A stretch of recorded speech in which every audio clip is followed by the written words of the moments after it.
It was a bad day for the Indian stock markets. The Indian stocks fell the most in around a year, and the rupee weakened to the lowest level in 10 months on Tuesday, amidst concerns that the nation's economic slump will be deeper and far more prolonged than earlier thought. So the benchmark BSE Sensex plunged 2.06% to 36,562.91 points, while the National Stock Exchange's Nifty plunged 2.04% to 10,797.90 points.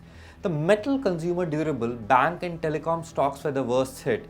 There has not been good news coming for the Indian economy. The rupee weakened 1.3% to 72.39 to a dollar, a level last seen on 13th November, as the slump in economic growth stoked concerns of further outflows from equity markets.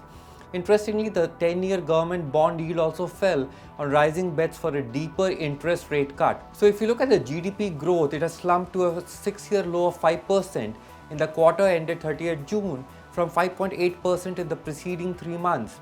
In fact, even the IIP numbers have not been pretty comfortable. The growth in 8 infrastructure industries that make up to 2/5 of the index of industrial production, which is the IIP, slowed to 2.1% in July, indicating that the country's economic slump may deepen unless the government takes additional measures to reverse it. It's not that the NDA government has not come up with means and measures to arrest the decline, but it's only left to be seen how far these steps will be able to arrest one of the bleakest times in the Indian economy seen recently. In fact, when you look at what the analysts have been talking, they are of the view that the sharp slowdown in economic expansion and weak core sector growth have actually prompted this heavy selling by the investors. Interestingly, all this news about doom and gloom for the Indian economy comes at a time of when the corporate earnings are to be announced. So in an environment of elusive earnings recovery, valuation of Indian stocks will become more expensive, driving away investors.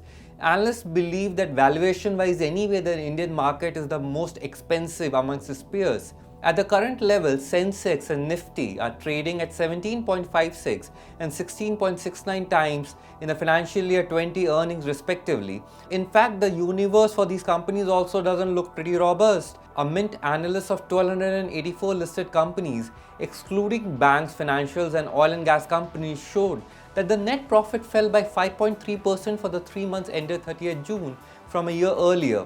Now, during the quarter, sales of these companies grew 4.6%, which was absolutely an 8-quarter low, slower than the 14.2% growth in the preceding 3 months. Enough warning signals have been given out by analysts and experts.